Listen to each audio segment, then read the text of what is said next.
The missionary strategy of Muslims included preaching, indoctrination, paternalism, and waging jihadist wars to conquer and dominate territories. But that was the strategy copied from Christians, since Christianity existed before the emergence of Islam. And Islam cannot be said not to have copied some things from Judaism and Christianity that preceded it. The three of them being Abrahamic religions by categorization.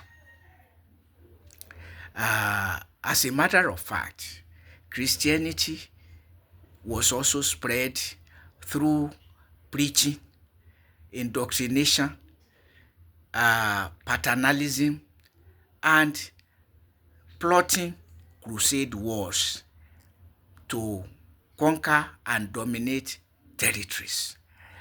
That was how the entire Europe, West and East, was conquered or won, conquered and won for Christianity.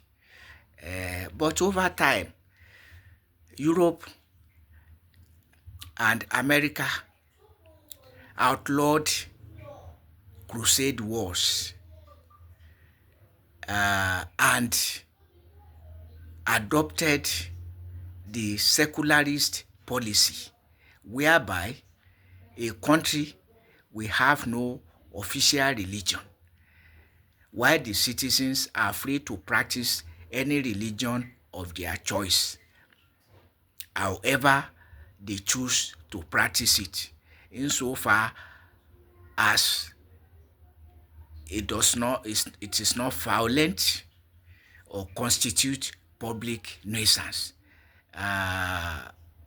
So, and that is what was copied in Nigeria's constitution, section 10, since 1979, prohibiting state religion and guaranteeing religious liberty and freedom of association. But in Nigeria now, after Europe and America had outlawed crusade wars or imposition of religion, even through subtle ways, coming to Africa, Christian missionaries had to strategize on how to market the religion or propagate the religion without including crusade wars already outlawed by their home countries. And so they settled for the strategy of catching African children young through establishment of schools, introduction of Western education, and establishment of schools. So that was what the Christian missionaries brought to Africa. Started establishing schools to catch African children young, indoctrinate them from early age. And so today's Africans are lost to Christianity. But when Muslim Christ, when Islamic missionaries came to see how Christian missionaries were using the schools to catch African children young, including some of their own children, they also resorted to establishing schools so that they can arrest the conversion of their children and also tried to uh, convert African children to Islam. So if you see the genesis, you understand why our academic institutions are pervaded with Christian and Muslim struggles, flooding our institutions with posters and establishing associations for their different religious denominations, Christian and Islamic. So the situation is as bad as some university administrators, even federal universities administrators, including Christian and church worship in their matriculation and convocation ceremonies. You know, so and also you can see that Nigeria's rulers are mostly disoriented Christian and Muslim rulers. Or how do you explain a situation where President Bola Ahmed Tinubu would declare all subsidies gone for basic necessities of life, only to be subsidizing Hajj to the tune of more than 90 billion? And we will never know what he gave to Christian imperialists that did not complain. So that they must have been settled off record. So a lot of money is going into promotion of Christianity and Islam off record, eh? Leading to the gross underdevelopment of Nigeria and worsening mass abject poverty. The situation is rightly described as Boko Haram, Western education entangled with or being used to promote haram. It is haram when Christian missionaries establish schools to convert African children behind the parents. Because that was what happened. All the old men and women of today, even their own parents, were among the converted Christians, converted among those converted to Christianity in Christian schools. You know, because they have been on it for more than 2 centuries. So you can imagine somebody like Professor Wole Soyinka, his parents were Christians. If his father, I think his father was also a pastor. So you can imagine, and he is old. He is more than 90 years old. So the Christian and Muslim imperialists have been at it since more than 200 years. That's why we are where we are. The schools to which we rush our children, and we are rushing our children, are Christian and Muslim schools, even when the schools are established by government. Chief Obafemi Awolowo took over the schools to de-religionize them. That's the truth.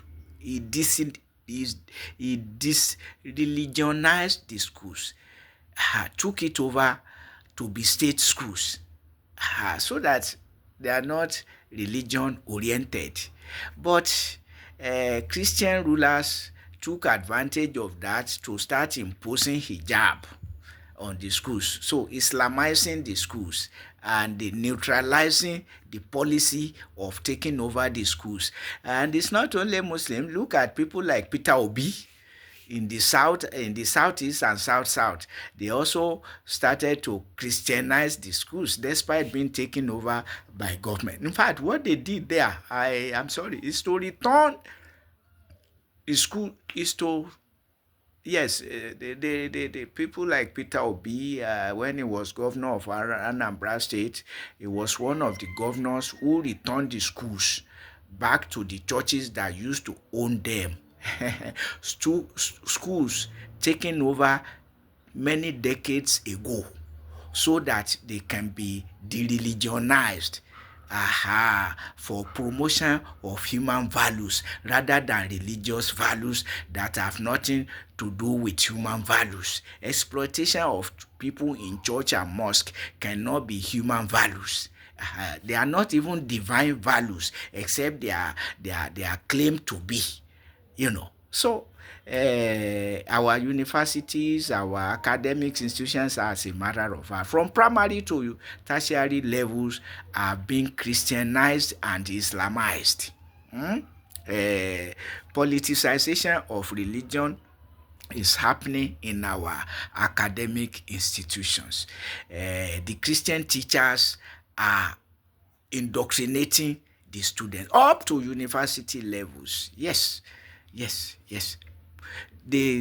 Most of the teachers don't know beyond Christian and Islamic doctrines, and those who know, who are Islamic clerics or Christian clerics, what do you expect them to be teaching our students? So, Western education has been Christianized and Islamized ab initio.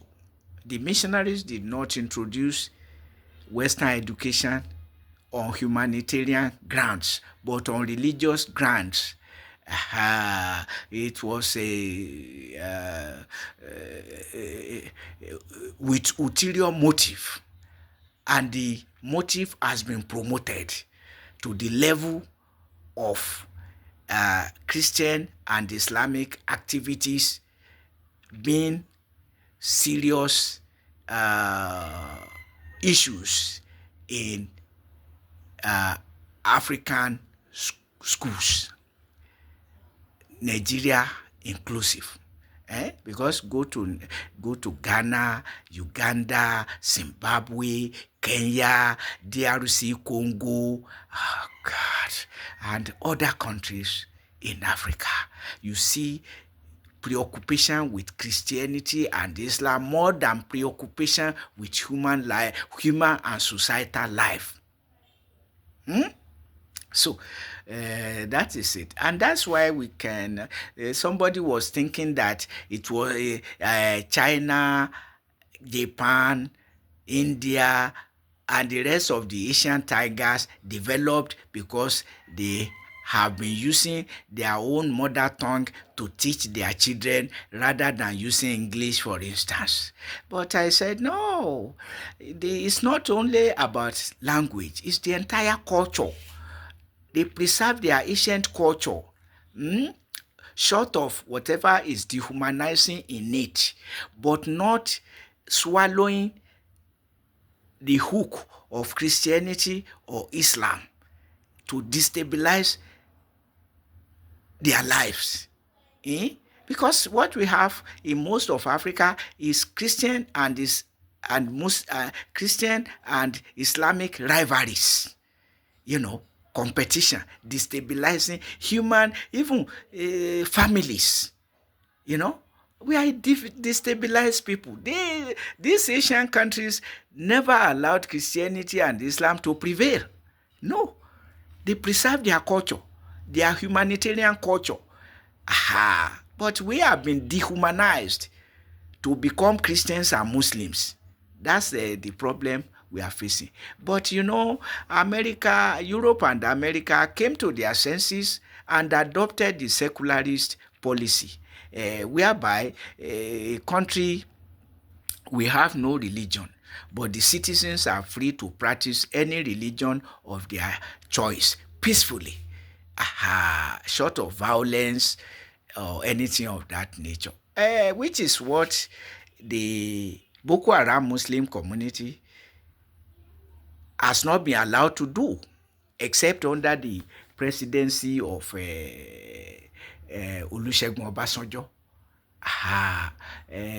But the Fulani Muslim imperialist Umaru Musa Yar'Adua, who took power, imposed a jihadist war on the country. And the country has been struggling with it, battling with it since 2009 till date. Notwithstanding the massive loss of human lives, Nigeria's rulers insist on perpetuating the war, because they are disoriented Muslims and Christians, prioritizing Islam and Christianity above the life of Nigeria and of Nigerians. So, common Nigerians, as you continue to troop into church and mosque, I have been saying you are fueling the fire that is roasting you alive, eh? Extorting you in church and mosque. So you can see that Christianity was big in Europe and America, but has become a skeleton of itself over time because they realize that these are not religions of God, but religio-political and economic religions, divisive, violent, and murderous. Human life counts for nothing in many parts of Africa now, or in many Muslim countries of Libya, Iraq. Oh my God. You don't want to talk of Gaza or Syria, Lebanon. Oh my God, oh my God. So we need to rethink, and as the Europeans and the Americans came to their senses and relegated Christianity, we must relegate Christianity and Islam in Africa. And it's happening already. More and more Africans will come to their senses